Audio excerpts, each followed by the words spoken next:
I know many women who I feel like are quite young to be like maybe concerned, because I'm perceiving that there's this like homogenized idea of beauty, maybe because of social media, and like whoever's like leading the trend of what things could look like. And I could list a few influencers, perhaps maybe like the Kardashians, because in Miami, it's like there's definitely just like echoes of them walking around everywhere, and it's a look. It's a very kind of cookie cutter look, let's say.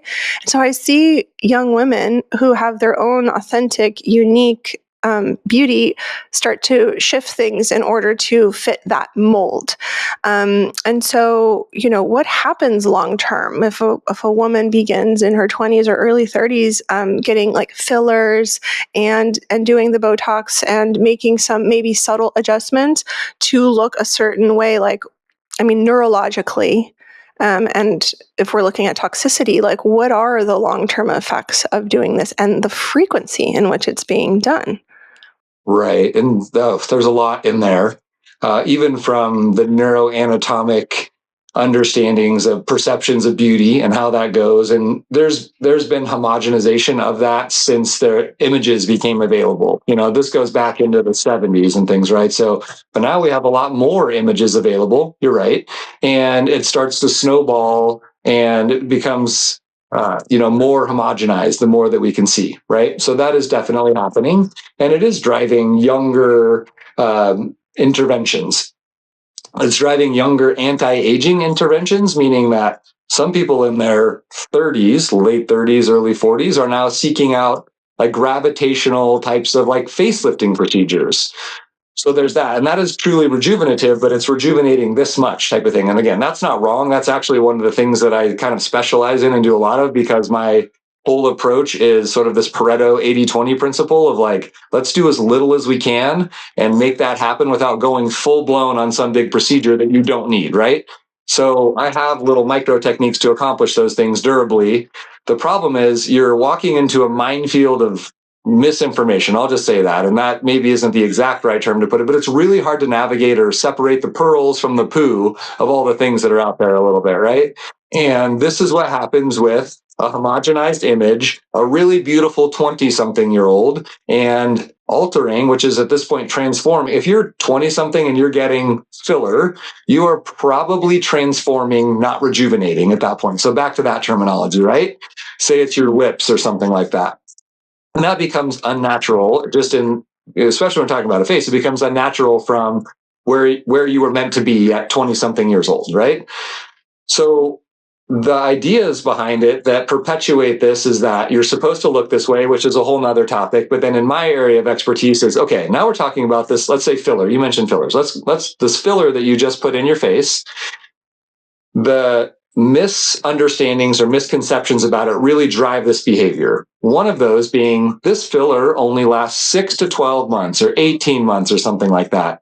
That is not true. We know that's not true. We can look under microscopes from tissue samples in areas where there's been filler. We can find it on MRI studies when we look at imaging. And then in my world, I find it surgically all the time. It's almost a comical situation where I work on inside of somebody's face and they say, well, I've never had filler. I haven't had filler for 13 years or whatever. And I find it's still there. It does not have this short lifespan where it goes away. It does move and migrate around the face. We know that happens. Injectors, people who do this, yeah, they love to crucify this conversation, but it's interesting in that because they say it does not migrate. And it only lasts 6 months, and this, that, and the other. But now we know that they're starting to realize this is happening, and we're talking about it. And we in the cosmetics world talking about, well, the migration is a good thing because it's homogenizing around to one specific area, which is not its intent when it's placed. And so now we're changing the end result a little bit because we're understanding, oh, it does migrate. And it's not where you first put it. And you can imagine in the lips, if you're putting it to try to augment the pink portion of your lip called the vermilion lip, and it ends up all the way up at the base of your nose, that was unintended. I did a study with one of my fellows years back where we looked at that exact thing. How much filler that's placed in the lip migrates up to the base of the nose? And in 98% of people, it had migrated to the base of the nose within months, 6 months or and beyond. So it's inside of a muscle at that point. That's not what we want it to be doing. And then we get into this idea that it's easily dissolvable. It only lasts 6 months. It stays where it's put, which we know none of those are true. And if you don't like it, you can just put this enzyme on it and make it go away. That has a whole nother conversation behind it because the enzyme is not perfect. It does reduce it, but it doesn't get rid of it all. Again, in surgery, I see people who've been through rounds and rounds and rounds of dissolution, and I still find filler.